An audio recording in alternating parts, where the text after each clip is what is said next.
Welcome back to the channel, or I should say it's good to be back, seeing as my last video was a year ago. Today we're going to take a brief look into the SeL Omnidiver MK1. Now, some of you may recognize this watch off of YouTube. This is the watch that started my quest into the SeL family of tool watches, if you will, and really got me interested into a tool watch that had everything I needed, and I'm going to explain why. So let's start off with, this is the SeL Omnidiver MK1.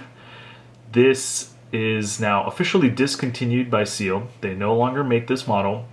What they do now is make a model called the MK2, and I believe they are just about finishing off that run, and it started with the last MK1s kind of being built, I believe, 3 years ago in 2021, and that's when I got on board. So I haven't known this watch from the beginning. This was a good friend of mine's. It was his, and he decided he was gonna pass it on, and so I had to pick it up. He is more of a fan of the smaller D42 series, which is also a great watch,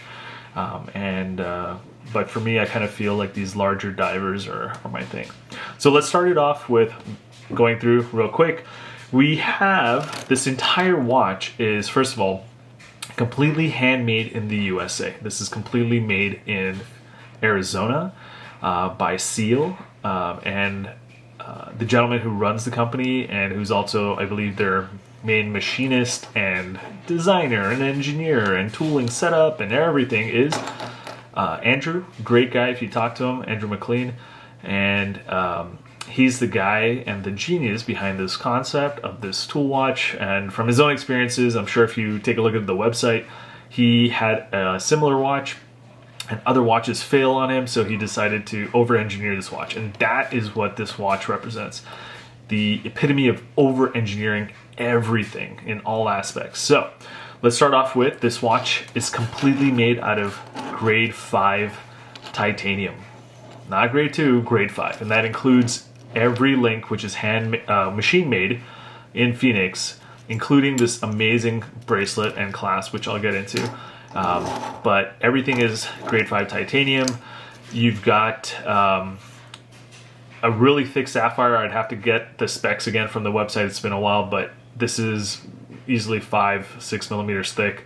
And you've got what I believe is a steel or aluminum insert, so that this doesn't, it's not ceramic, it's a tool watch. It's gonna, you know, if you take a hit on this, it's not gonna break or shatter. And then I think he laser etches off the coating to make this. The movement in this particular one is an ETA Pressa Drive thermocompensated high accuracy quartz with 7 joules, and it's got an end of life cycle that will alarm you to the battery going down. So far, these batteries have been going for, I think they're estimated for about 3 to 5 years, and he has put larger capacity batteries in the MK2s if you get the high accuracy quartz model. So this is the high accuracy quartz, if you can see it taken away. The dimensions that are always the question. So we've got a diameter on the bezel of 48 millimeters, okay? So from here to here, 48. The case is 46 and a half from the inside. So what that means is your bezel will overhang just enough so that you can grab it, which is a smart move, because when you need to move it, you don't want to get it so that it's in line with the case. And the lug to lug, now this watch has integrated lugs, so to say, in that it's part of the case. Okay, so from here to here we have 53 millimeters and an overall thickness on the quartz model of 15.4 from front to back. And if you notice, the quartz model has a flat case back with these machined rings, and so you get an overall height of 15.4. The dial has had some variation, so if you do see some Omnidivers online or on the Watch You Seek forums, there were variations where the American flag, I guess the lume chemical notation, and then the names have been kind of altered. If it's a high accuracy quartz, you've got the date aperture window between 7 and 8, and if it's the actual automatic, what you would see is a exposed jewel window and the date between the 1 and 2 o'clock. What's also unique about this watch is it's ambidextrous because the crown is right here in the middle. And on the Mark 1s, it's kind of a smaller crown, which served the purpose in that it was out of the way, nothing could really damage it, and you've got the actual lugs as kind of like crown guards acting on it. And so everything kind of makes sense. Now, how this watch performs and how it wears is the bezel action is one of the best things. So on here, we've got a very tight bezel action, as in there's no back play, there's no, just here, I'm gonna stop talking just so you can hear it.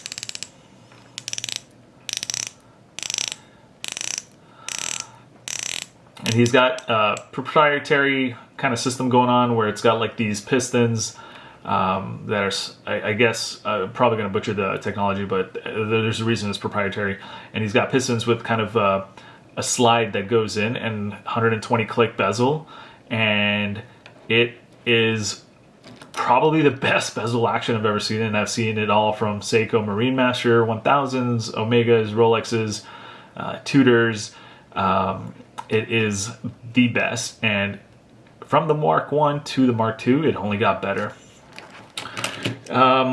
What else is there? So the other cool thing that Andrew does at SeL is he makes his own lume concoction. And you might be thinking, okay, that's a little weird. Why not just use Super Luminova? And you might be right. But like everything else, he doesn't like to rely on anyone else. And his lume, believe it or not, is actually better than Super Luminova. How I would rate, if you're looking for lume, and I'm a lume junkie, is for longevity through the night, right? That's the true test, is if you really need that longevity, that no matter what happens, go tritium, get a marathon, game over. Okay, those things are there for 25 years. You can see it at night, anytime, anyway. There's no need to charge it, no stress. But if you're a fan of lume where it's reactive, it's very strong and very powerful, especially for quick charges at night or daytime charging if you go out.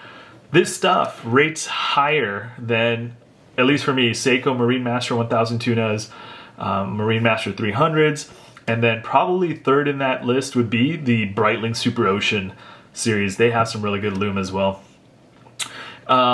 We talked about the bracelet. So now this bracelet might look overdone. It kind of looks like an engineer style bracelet, but it is probably the most comfortable bracelet I've worn in my life. It is 24 millimeters straight. There is no taper, but it is almost like a complete, I don't know, Rolex Jubilee style bracelet. If you, I don't know if I can say Rolex Jubilee, but it is very flexible in that every link is an individual bar so this is kind of a link right here.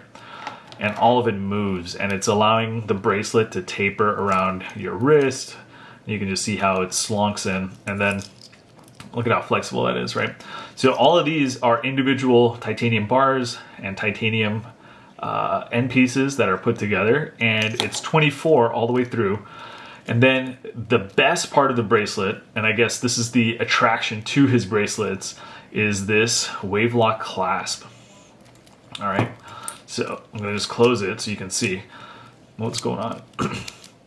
So this is a huge piece of titanium that is, I believe, wire EDM'd, and it is an engineering marvel because if there's ever any stress on it, it is not going to open up. It's never going to pop open. You're not going to have the issue where a lot of clasps, Tudor, Omega, Rolexes all have kind of double pushers, or they have a double cover on it, so you fold one half and then you cap it. This one is kind of a three-piece, so it opens up, right, and you get this, and then you have a piece here which allows for on-the-fly adjustment. Okay, so each of these ridges is, I think, 4 millimeters apart, and what you do is you can adjust it and you can move it during the day wherever you want. And to me, this is way better than even Rolex's deep sea, like the James Cameron or the regular one where it had the on-the-fly. So this is really, really cool. This is honestly my favorite bracelet because of that. And then he's got the dive extension, which pushes it out an extra little bit.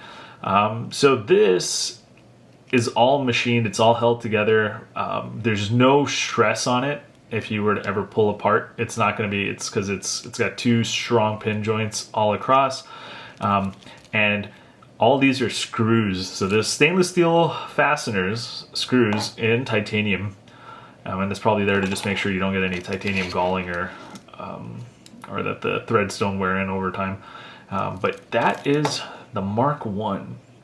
Now I'm going to put this down. I'm going to take off my current watch that I'm wearing just to showcase, and I'll go into that in the next one. And this is the Mark II. This is the evolution of this watch. But let me just put this on my wrist. So on my left wrist, we are at 7.3574 inch wrist. I'm just gonna put this on real quick, and you can just see how it wears. It is super light, super comfortable. We didn't talk about the weight, but this thing, from the last time I checked, with the bracelet, is around like 149 grams. And this is 48 millimeters, guys. 48 millimeters, okay?